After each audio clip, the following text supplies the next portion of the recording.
Okay, so for those who have attended before, you know that I like to pull out the 10 golden nuggets of wisdom. Janice gave me a few more, so you've got like 12 tonight. So I think it's going to be interesting. So number one, whatever it is that you leave, run towards the next adventure. Number two, give it back, serve into the future. Number three, work for people that are open-minded and compassionate. Number four, engage in dialogue where you can talk about the tough stuff. How many times are we often just talking about the weather and all the surface things? And we need to have conversations where we feel comfortable and able to talk about the tough stuff. Five, partnership, not partisan. Wouldn't that be interesting, especially on the political side? Number six, investing in theater is important. And going on what Kyle Forty said, I would say regardless of your political affiliation.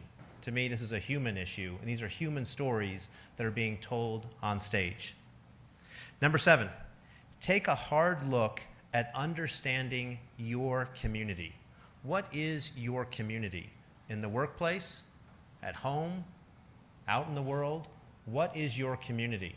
And I'd like to add on to that by encouraging you to think about maybe expanding the definition of what your community should be. It should be with people who look and think and act differently than you do. It'll make life a lot more rich for you. Number seven. Well, that was number seven. Number eight. Somebody's got to keep me on track here. Number eight. Who are the amazing people who helped put you first? Remember them. Number nine. I like this one from a business perspective. Denver is a great test market. We show up, we give honest feedback, we are engaged. Think about that for your business or different things you might want to launch. Denver's a great place for that. Number 10, right, not fast. Compel people to slow down and get it right. That's not an easy one to do. Number 11, asking all the right questions. We all need to spend a whole lot more time asking questions and building relationship. We had a lunch today, and I asked a woman, she's an unbelievable relationship builder. Her name is Nicole Gamp. And I asked her, I said, what is the key to growing relationships for you? Because she's never met a stranger. She says, I just ask questions, and I'm interested in people. Number 12, which is probably one of the best of the evening, tough on the issues, not on the individuals. And whether that be in politics or on our workplace or in our home life, that's one that we all can take and really benefit from.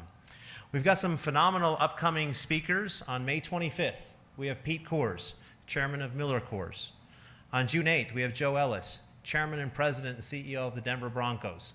No other jerseys from any other teams are allowed here that night. We're going to have bouncers at the door. I'm a huge Broncos fan. I don't want to see any Patriots jerseys. Just leave them home. Just leave them home. We're inclusive at the Opportunity Coalition, but not when it comes to jerseys of other teams that night.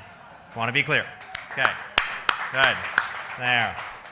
And I'm keeping an eye on those who are not clapping right now. You may not get an invite. Just saying. Okay. July 13th, Wayne Hagan, award-winning sportscaster and former voice of the Colorado Rockies, the New York Mets, and the St. Louis Cardinals. He's got a great voice, by the way. August 10th, Tamara Banks, Emmy Award-winning journalist and CEO of Taz Media. I'm really excited about that with her because she's going into places like the Sudan and others, making these unbelievable, compelling human stories. September 14th, Rick White, president of the Atlantic League of Professional Baseball. October 12th, Margaret Kelly, former president and CEO of RE/MAX. I had lunch with her this week. Can't wait for her to share her story about running such a large organization. November 9th, George Brockler, District Attorney for Colorado's 18th Judicial District. Yes, he is running for governor, but he was selected before he ran for governor, and he is going to be bringing in some of the jurors that were involved in the Aurora shooting case and asking them what they were thinking when they were looking at putting a person, taking their life from them, and what does that look like? December 14th, Charles McNeil, Chairman and CEO of NextGen Resources Corporation. He's one of the primary producers of clean coal in this country. Whether you agree with clean coal or not, come and learn more about it and hear his perspective. We also have a great lineup going into 2018. Lastly, before you go, please keep in mind our Mountains of Opportunity TV show. I get to show up to any entrepreneur, unless it's marijuana, only subject I can't talk about in the Comcast. But it's a little TV show we do, and whether it's one individual that they've hired, being themselves, or 10 or 20 or 1,000, we're going out and finding positive stories of entrepreneurs all throughout Colorado, both for-profit and non-for-profit. Last week, on Monday, I got to interview Infinite Monkey Wine Theorems, and yes, I had a little bit of wine. That's okay. The next day, I went and interviewed Michelle C. Whitten, whose father, founded Stars Media, but she founded the Global Down Syndrome Foundation. It's amazing. So for-profit, non-for-profit, doesn't cost them a thing. I underwrite it, and I'm doing it because I really want to create positive stories for entrepreneurs all throughout Colorado. So thank you so much, and thank you for being here tonight.